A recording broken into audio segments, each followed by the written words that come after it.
So, what is going on, guys? This is Ryan here. And this is the Ryan here. Hey everyone, Razbowski here. What's going on, guys? Dawkbro here. And I'm Smike. Hey, guys. Hey, how's it going, man? I'm going pretty good. How are you? Yeah, not too bad. So, in this episode, we actually brought Smike on to discuss quite a few interesting things. So there's going to be 5 of us today, so you guys will surely enjoy this episode. And what we're actually going to be discussing is our ideas for Five Nights at Freddy's 4. So to begin this talk, we're going to be talking about when we think this game will take place in terms of what time era it will be. I had the idea that maybe it will take place the same time as Five Nights at Freddy's 3, because if you look at the teaser image, the Spring Freddy looks just like Spring Trap, within like the same withered condition. Yes, it's got the same sort of the way his body has degraded over time. It's the same. It looks as if it was the same era that they were made, and I agree with the fact that they have faded over time a very similar sort of way, because even if you have a look at the holes all over the body like we discussed last week, it looks like it has been faded the same way over time. Yeah, absolutely. Yeah, I agree. It was a pretty smart point what you said there as well, how they're the same.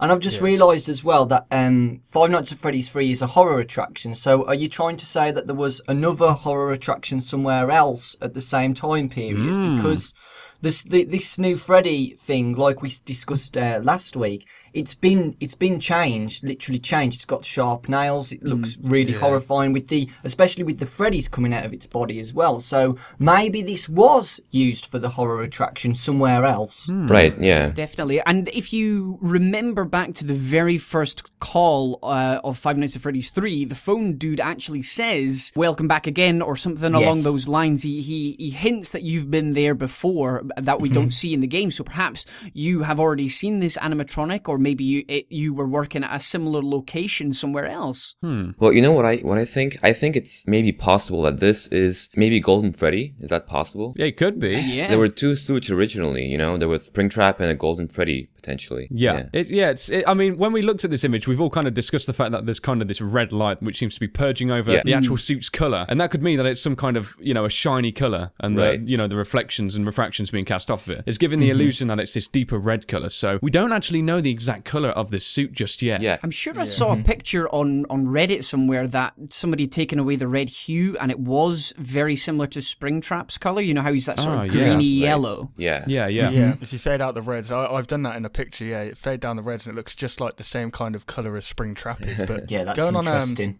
Dawko's point as well is that the thing that like maybe back up that is obviously the word nightmare at the bottom of the image. I mean, that kind of represents a horror attraction, and Yes. Yeah, absolutely. Yeah. So, I mean, I think maybe Nightmare represents the little Freddy beasts over him. Yeah, we said that, And like, also I think yeah. that, I mean, Phone Guy in Five Nights 3, he mentioned that there was a second suit that was, that malfunctioned other than Springtrap. And so I think this might potentially be that, possibly. I think like an interesting point about that is I believe it's either number 2 or 3. They talk about the Five Nights at the Freddy Fazbear's Pizza having sister locations, which means there was of course more than one chain. Right. So Springtrap could have well been in one chain with the Spring Freddy character being in another. So possibly in a safe room, maybe like they when they opened up the Five Nights at Freddy's 3 horror attraction, they found Springtrap in the first one. And, if they found one in a week, maybe the second week rolled over after the fire, maybe they were digging in and they may have found this second suit. And, that may kind of entwine itself within maybe the Five Nights at Freddy's 4, because we all know that Springtrap seem to live in one way or another. Yeah. See, I was thinking that, like, the timeline, that's obviously Scott just muddles up the timeline. He pretty much, I don't know what he does. He must post just pictures on the wall and just think, I'm going to do it in this order or something like that. But basically, we know that he has, like, 2 kind of timelines. He has the current one where you're the night guard, and the mini games where it kind of goes back in time. So I reckon that maybe one of the mini games will go back to the bite of 1987, right? To show the events of what happened. Yeah, that's possible. He's wanting to tie up everything because this is his final game, the final chapter sort of thing. Yeah. So he's going to need to tie up what happened in the past as well as finishing off the story in the timeline present. It's obviously in the future for us right now. Yeah. Because at the end of the Nightmare Night, which links into this possible name for this new Freddy animatronic, we've got the newspaper where it says that Fazbear Frights burns down. If you highlight the image, then you will see potentially Springtrap lying on the ground in the back of the image.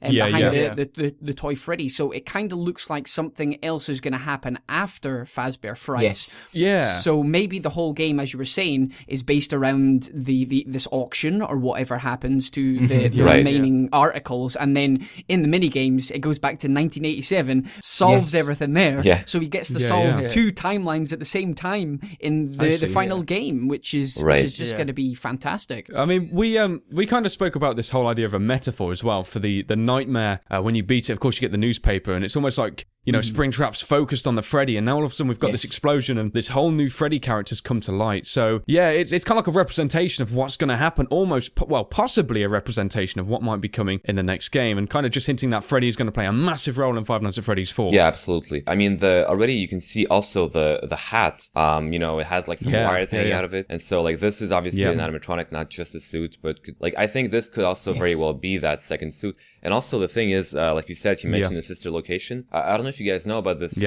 concept called Chekhov's gun. No, never heard of that It's before. just like a narrative concept, may not necessarily apply here, but it just says that usually when someone presents an element in a story, that will return eventually in the story. And so maybe I'm thinking that, you know, all these things he talks about maybe will return in the fourth game, like the sister location. Okay, Interesting.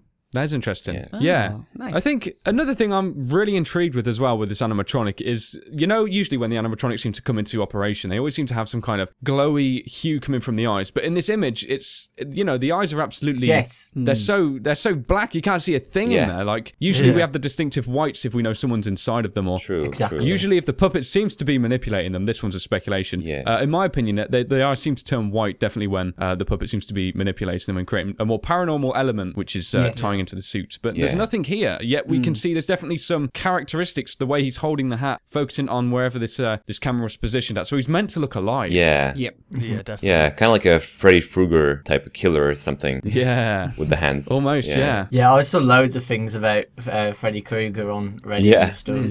The similarities with the nightmare reference and the fingers and... Yeah, I mean, this is definitely the most surreal, I'd say, teaser, you know? Yes. With the pointy fingers and all the, And the dark background and just the whole red theme for it. The whole website's been manipulated and changed. It's just it's meant to look like a horror. Yeah, even the source code and the image has like a bunch of 8s and 7s and codes everywhere. The release date too as well. Yeah, it's definitely setting up for a scary Halloween release. Definitely. Exactly. Yes. Oh yeah. So a question that's hovering quite a lot lately is how will the game play? That is, how will Five Nights at Freddy's 4 function? So what are your guys' thoughts on the game mechanics? I personally believe that the hallucinations will still like stay in place because, I mean, from the image we can see, I doubt that those mini Freddys are real. I mean, if they are, then that is terrifying. But if they're real, then, like I was saying, it could be a hallucination, maybe playing with your mind. Maybe they alter like the devices that you're meant to keep like doing bad stuff, if you know what I mean. Yeah. I don't think it'll stray too far away from what has made Scott's game so popular. Yeah, absolutely. No way. Shutting the doors, and it would be nice for him to try and incorporate a couple of the things he's done before, like closing the doors. I really like closing doors. Yeah. There's just something so satisfying about closing the door and saying, I think, Raz, I think I can answer your question. It's because most of the time you survive. Then I want for the whole game mechanics, I want not only this Freddy I want to see some more of the original animatronics in the game. Yeah, absolutely. That's the question I was thinking of. Will there be any other animatronics within this? I mean, there's gotta be. I mean, he wants to introduce something new each game. So we've got obviously the toy ones in 2 and the marionette and balloon boy, and then in the third one we had Springtrap. So hopefully in this fourth one, the new one is this Freddy character we've seen, but I want Chica and Foxy and that back in there because it's the final game. So having them back in it, I really would love that to happen. Absolutely, yeah. Yeah, and to be honest as well, I don't think it really matters if it's an hallucination or just a normal animatronic because you're still going to get the scares from them anyway. Gotcha. And what I was thinking as well is because if this is actually a sequel to Five Nights at Freddy's 3 or something about the auction, maybe they might build some different animatronics as well, and it gives Scott a chance to change the game style once again, see different things, just like he did with Five Nights at Freddy's 2. We didn't expect to see different animatronics and toy animatronics and balloon boy. I was going to say, and that still puppet. remains a bit of a mystery to this day, doesn't it? Yeah. Yeah, that's true. I mean, every single game so far has had the original crew in one form or another, right? Yes. Even Five Nights 3 in one way. So, I mean, I don't know if you'll be able to pull that same exact thing, like just be able to put the hallucinations back into the third game. But it seems like there is some kind of hallucinatory thing going on. Yeah, definitely. Yeah, but for the game mechanics, I would like to see, like Raz said, the doors come back. I really like them. The third game was good. Yeah, but that the kind doors, of, really, I just love them. Yeah. Yeah, it did create kind of like a whole new feel to it. It was another mechanic, and you had to keep your eyes peeled, especially like the simple things like winding up the music box as well. I think Five Nights at Freddy's 2 introduced that concept, and rather than just worrying about them coming in your office, you had to worry about so many more things, and it wasn't overwhelming. It was kind of like the perfect balance between what you want to see in a game. Right. Yeah. Exactly. I mean, we got a comment from a guy called Stephen Gaming. That's a shout out for you. I hope you're listening. But, Hi, Steve. Five Nights at Freddy's, basically saying in Five Nights at Freddy's 1, there are door, lights, and cameras. Five Nights at Freddy's 2, there's no doors, there is lights and there's cameras. Five Nights at Freddy's 3, there's no doors and lights, but there is cameras. So it's Five Nights at Freddy's no doors, no lights, and no cameras. Right. So literally, imagine that. Oh my god. In terms of the game mechanics, looking at these small Freddy characters, Ryan, you said that I should say other Ryan, you said that they may not be real, perhaps. Yeah. But I'm actually looking at these guys, and I'm thinking, like, they have a bit of character in them. If you look at the way they're kind of positioned, you've kind of got the dominant Freddy in the background looking into the camera. So he's obviously aware of you, almost. It's kind of like hinting that he's going to be coming for you. But these other guys, they look like really mischievous. They're not really bothered by the camera, almost like kids. Kind of just interested to kind of wreak havoc and those razor sharp teeth, they could I can imagine they can do a lot of things. A couple of things I thought about for game mechanics is maybe if you're looking for this Spring Freddy character in whatever environment we're in, you might try and look into a camera, and the little guy might have climbed up and sort of be facing right in the camera so you can't see a thing. God. That one in the back room. Yeah, that's interesting. So kind of blocking out the view. And another thing I also thought is that we kind of saw these animatronics in Five Nights at Freddy's 3, and they're all burnt. That is the past ones. And when you can see the puppet in camera 8, he is not burnt at all, which leads me to believe he's still kind of existing and he's not burnt. So, I kind of think there might be a paranormal element entwined within the game with the marionette, or should I say, the puppet still remaining alive, kind of controlling and driving these suits. Because, yes. Definitely. When he actually pops out of the prize corner box, he doesn't actually have the white eyes. It's not until he attacks you. So, yes. And this guy here, he's not got the white eyes at all. They're jet black. So, there could be a link between possibly the puppet and this guy. As we know in the Give Cake to the Children minigame, many speculate this to be the puppet who's killed the child, that is. And he's seeing the Freddy character last, so, maybe this character here could be linked within that. Interesting. Yeah, like that Freddy guy on the mini game. Yeah. Where that child does die by the purple man. People are saying that that's the Freddy animatronic what we're seeing on the that's what I was picture. thinking too. He's distinctly different in his build and the way he looks in the mini games. Yeah, I mean, could that be by any chance Fredbear? Yeah. Yes. Quite possibly. Or the sister location. Yeah, this goes back to the sister locations. Yeah. Here we go. So this could have been kind of Fredbear in that location, aka who we're seeing in this image. And maybe the Spring Bonnie would have been elsewhere, because back in the day, these kind of things would have been very expensive. Right, yeah. Oh, yeah, so, definitely. Exactly. Keeping with a realistic style, maybe that was an element Scott tried to link in with it. Considering we know, of course, the sister locations more than one, it may just be a possibility. Right. It's like the way the sister location was mentioned is too important. Like Smike was saying, he's got to come back to it. He's got to come back to the sister location. You can't just drop it in there as something that's, by the way, some shit went down in the, excuse my language, some stuff went down in a sister location, and we should just forget about that. Yeah, exactly. I mean, I agree with both of you, actually, because, well, the possibility also is that who knows what the movie's going to have, right? So, I mean, in a way, Scott might also just be building a sandbox for some other stuff, in the future, possibly. They might make a movie. Maybe he'll just in case, add some possible backstory, for the future, for if they want to do a second movie or a trilogy. So you never know. Maybe he's going to leave some extra space there. So just before we kind of end this section and go on to the final portion, one question that's been hovering around in my mind is the idea of the relics. Now, in Five Nights at Freddy's 3, we know there was a lot of relics, and you're seeing all these key characters scattered around the location. But if the puppet is still existing, going back to the point I made earlier, maybe he can kind of haunt these suits and allow them to move around. So rather than just Spring Freddy you've got to worry about, it might kind of entwine itself, and that's how you might see these different characters interacting in the environment. Mm-hmm. Yeah. Oh, I forgot to mention as well the mini games as well. Do you think he's going to add again? I think so. Yeah, absolutely. He has to. I mean, they're like a classic. It's like they're crucial to the storyline now. Like with Five Nights at Freddy's 3, the mini games have kind of told a storyline. They're still quite confusing, and I think a lot of people are still in debate as to what the finalized meaning was. But they're there to definitely build on the story. And if this is the final chapter, as he's saying, I think the mini games will probably fit in nicely to describe possibly the events of 1987 and a couple of other things that we're still a bit skeptical of. Yeah, because the phone calls and the minigames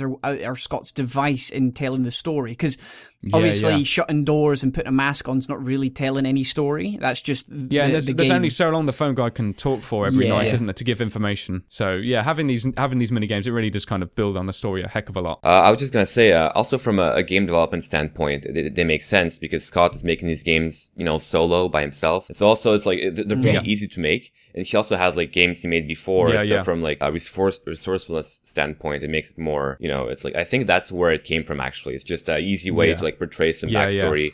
And, add free roaming without really adding free roaming to the game. Yeah, and it turns out pretty much everyone loved it. So, kudos to Scott. In Five Nights at Freddy's 2, we got cutscenes. Do you remember the cutscenes? Yes, the dream sequences. I would really, really like to see some more cutscenes for the last game. That would be great, awesome. It would be interesting to see how he puts them in, because he had in the second game the cutscenes were in between the nights, which got replaced in 3 for the mini games, because the mini games were when he died in the second game.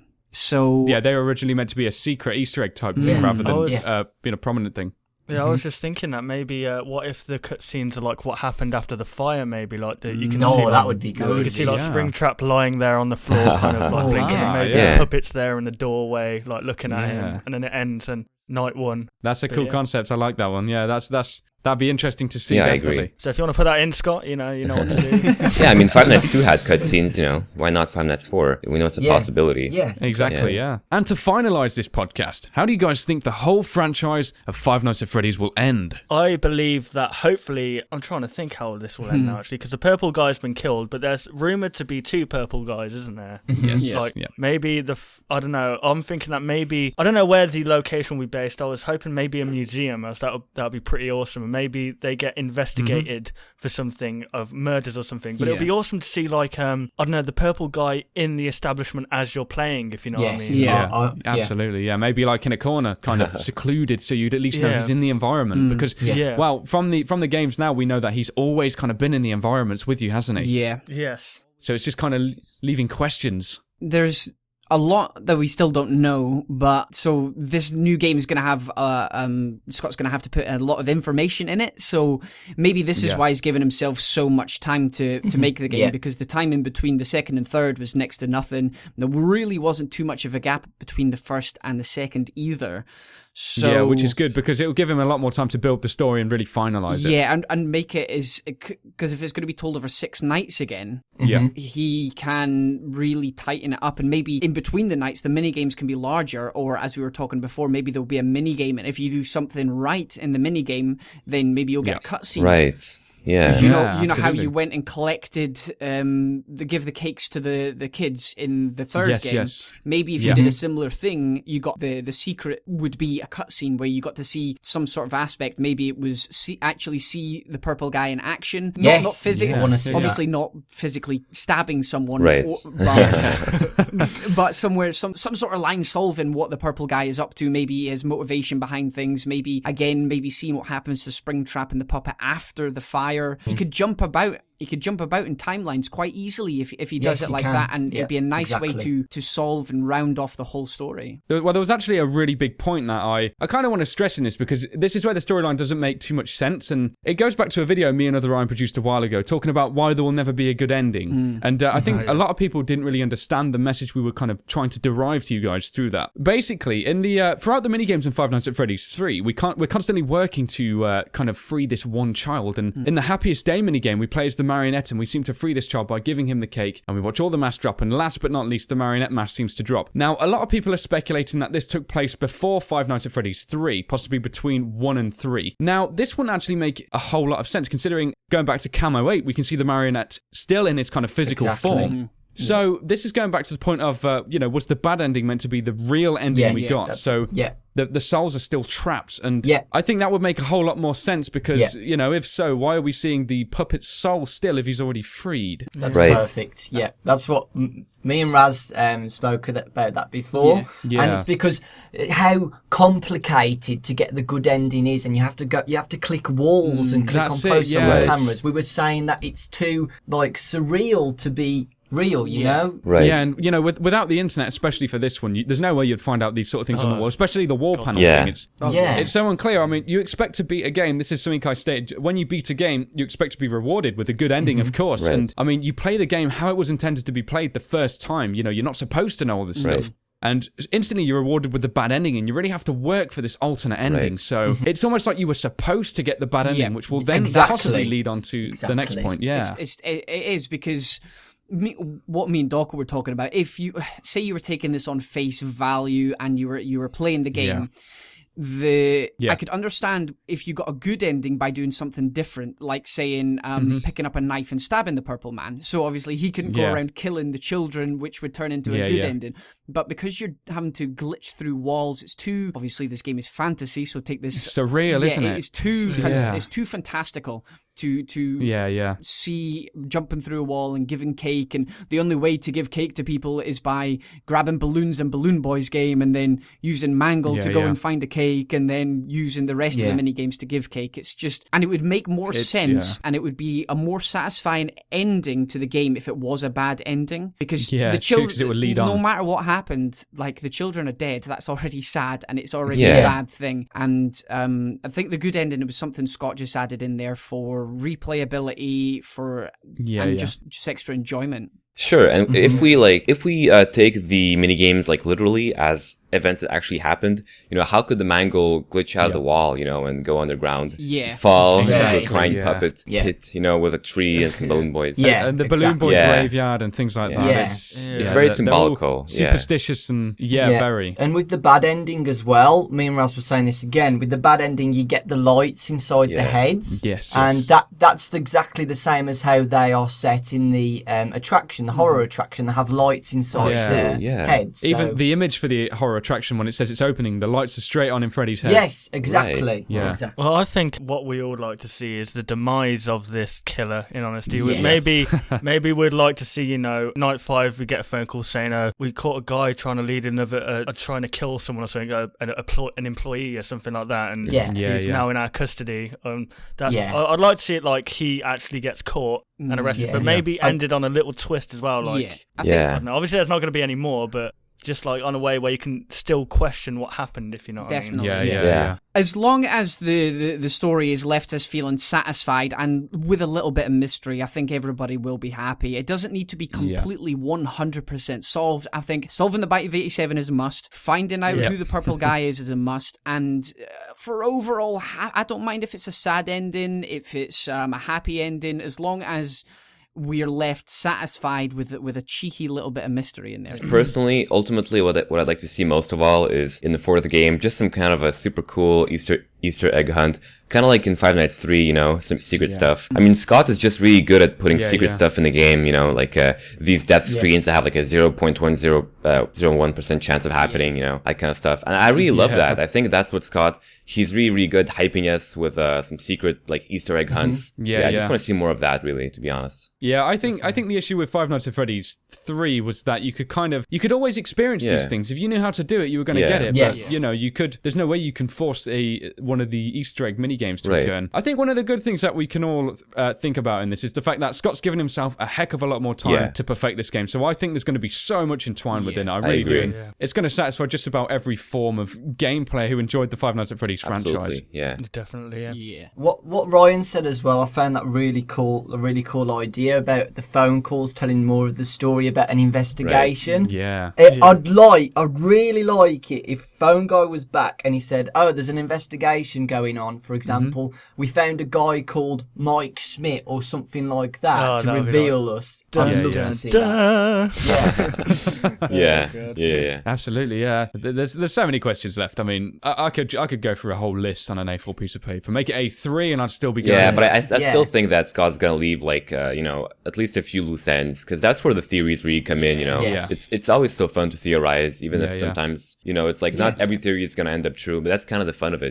Kind of like absolutely. That's what makes it a theory, isn't it? Exactly. Yeah, and that's what makes the community come alive. Absolutely. It's yeah, awesome. it's true. The community's built on theories, and I think the speculative nature is it's always interesting because there's so many stories, and then when there's some light that sheds through one of these theories, it's just so intriguing. You can really invent it, you can investigate it, and you can find endless parts of information which both go for and against it. It's so great, and as you say, I hope some things are left unanswered for that simple absolutely. fact. And I think when I played this game, Alan Wake, you guys might know of it. Like at the end, that's what you said exactly. There was some mysteries left unanswered, and he said, sometimes it's best. And that's really what sticks with you. It's the mysteries unanswered more than the answers that reveal everything. Absolutely, yeah. Before we end this, I just want to say I really respect, all of your YouTube channels, all your work. I think what you guys are doing is really awesome. Sincerely, I'm pretty honored to be here. When I started doing, FNAF videos, I never really expected to be, part of the community in that sense. But all of you guys are. But now you're the king of the you're the driving force, actually, man. if you think about it, you guys have actually grown much more faster than me in terms of when the channel started. I've been doing this for like 4 years, so it's different. And you guys, you're all fresh channels. And you've just grown so fast. I would say, Really proud of you guys. Thanks, man. Yeah, it's been awesome. Thanks, man. Fantastic. Yeah, and as more news goes, I think S5 should definitely have a couple more discussions, because this was great, and it's such a change from all of us posting individual content. We can all kind of entwine our ideas together, and it's a lot of fun, and it's a great change. It just goes to show we're all as one, and these people making these stories that we're against one another, it's all false. I mean, we're all in it together. Yeah, exactly. I've always one big community. I've never really understood people who say that YouTube is a competition, and you're supposed to sort of, undermine others. Really, YouTube, if you look, it's always, there's a strength in numbers. And, when one channel rises, other channels also rise. It's all just, it's the whole community aspect of it. Like, I'm really good friends with you guys now, and it has been amazing to speak to Smike today as well, man. And get your point of view and stuff and everything. And same. As you said, it's the theories are just, I don't know, it's we could just talk about it all day. We talked easily for half an hour there, easily, and we could talk all day. It's a totally different new way that the gaming community's gone. Usually it's all about gameplays, and now it's about discussing the games in a different manner, and it's so interesting, and just because of the uniqueness of it, I think it's so fresh, and it's going to be one of those new things I think that will stay around on YouTube for a long, long time. Absolutely, I think Scott set the bar pretty high as well. Yes, he did. He really has. He did, didn't he? A lot of pressure on this one guy. But he's handling it really well. He's really, taking it very well. So there we have it, guys. There's once again another Theory Thursday for you all. We really hope you did enjoy this video. Thanks once again to Dorko, Razbowski, Smike, and also Other Ryan and myself for taking part in this one. It was great fun. You're thanking yourself. Why not? I'm shaking my own hand as we're speaking right now. So, guys, if you did, of course, enjoy the video, be sure to like it. And hey, if you're new around here, subscribe to all of our channels, because we're going to be doing many other theory-based content. And the Theory Thursdays is going to be a continuing thing for a long, long time, because it's great fun. And it's great hearing you guys and having all your guys' input in the comment section to both contrast and also add to all the things we discuss in the video. So, once again, guys, thank you very much for watching this episode. And we'll, of course, see you on the next video on all of our channels. Goodbye, guys. Bye.